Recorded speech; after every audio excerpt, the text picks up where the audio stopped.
This video is sponsored by EduQuest. The struggle to find courses that truly speak your language, it's finally over. Welcome to EduQuest, where learning is made just for you. At EduQuest, we bring you a wide range of online courses, from career building programs to skill boosting masterclasses, all in your regional language. Because we believe language should never be a barrier to success. Our courses are tailor made after understanding what today's learners really need. So why wait? Start learning the smarter, simpler way only with EduQuest. Visit eduquest.courses and explore your next course today.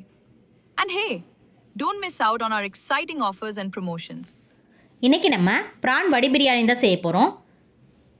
நான் இன்னைக்கு 3 tumbler rice எடுத்திருக்கேன், basmati rice.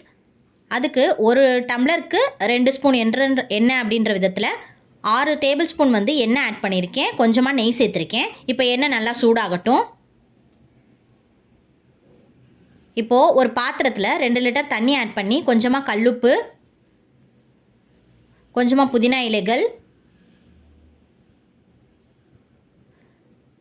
ஒரு சின்ன துண்டு பட்டை, 2 ஏலக்காய், 2 கிராம்பு add பண்ணிக்கலாம். இப்போ அந்த தண்ணி நல்லா கொதிக்கட்டும். இப்போ எண்ணெய் நல்லா சூடாயிருச்சு. இப்போ இதில் 2 பிரிஞ்சியல் ஆட் பண்ணியிருக்கேன். ஒரு சின்ன துண்டு பட்டை, கிராம்பு, ஒரு ஏலக்காய் ஆட் பண்ணியிருக்கேன். கொஞ்சமாக சோம்பு ஆட் பண்ணிக்கலாம். இப்போது சோம்பு நல்லா பொரியட்டும். இப்போது ஸ்லைஸ் பண்ணி வச்ச 3 மீடியம் சைஸ் வெங்காயத்தை நான் ஆட் பண்ணியிருக்கேன்.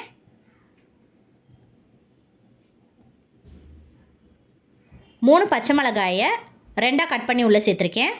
இப்போ வெங்காயம் நல்லா பொன்னிறம் ஆகிற வரைக்கும் நல்லா வதக்கிக்கலாம். இப்போ பாருங்கள், வெங்காயம் நல்லா பொன்னிறம் ஆயிடுச்சு. இப்போ இதில் ஒரு ஃபுல் டேபிள் ஸ்பூன் இஞ்சி பூண்டு பேஸ்ட் ஆட் பண்ணியிருக்கேன்.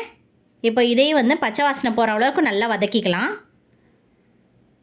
இதில் ஒரு 3 தக்காளியை வந்து சின்னதாக கட் பண்ணி உள்ளே சேர்த்துருக்கேன். கொஞ்சமாக புதினா இலையும் சேர்த்துருக்கேன், புதினா கொத்தமல்லி. அதையும் நல்லா வந்து ஃப்ரை பண்ணிக்கலாம். 1.5 ஸ்பூன் வந்து சில்லி பவுடர் ஆட் பண்ணியிருக்கேன், தனி மிளகாய் தூள். 200 கிராம்ஸ் வந்து தயிர் ஆட் பண்ணியிருக்கேன். இப்போ எல்லாத்தையும் நல்லா கலந்து விட்டுக்கலாம். இப்போ இதில் ப்ரான் நான் வந்து சேர்த்துருக்கேன்,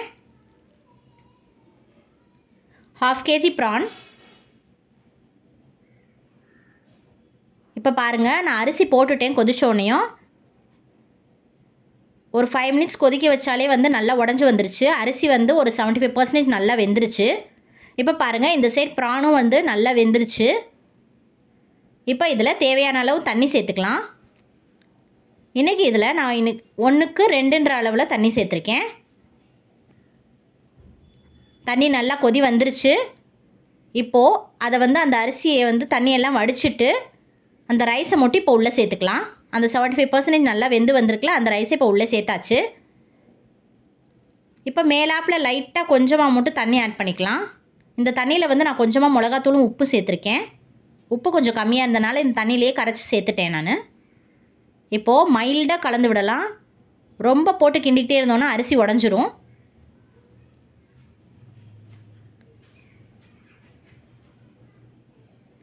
இது கரெக்டாக இருக்குது. இப்போ நம்ம இதை தம் போட்டுடலாம். தோசைக்கல்லை நல்லா சூடாக்கி அதில் வச்சு தம் போட்டு இறக்கிடலாம். 20 மினிட்ஸ் தம் வந்து ஆனதுக்கப்புறம் தம்மை உடச்சாச்சு. இப்போ பாருங்கள், எவ்வளோ உதிரி உதிரியாக சூப்பராக அரிசியும் வெந்திருக்கு. நல்லா தயாராகிடுச்சு பிரியாணி. நீங்களும் இந்த வடி பிரியாணி வந்து செஞ்சு பார்த்துட்டு எப்படி இருந்துச்சுன்னு கீழே கமெண்ட்டில் சொல்லுங்கள். தேங்க்ஸ் ஃபார் வாட்சிங். Please like and subscribe. Thank you.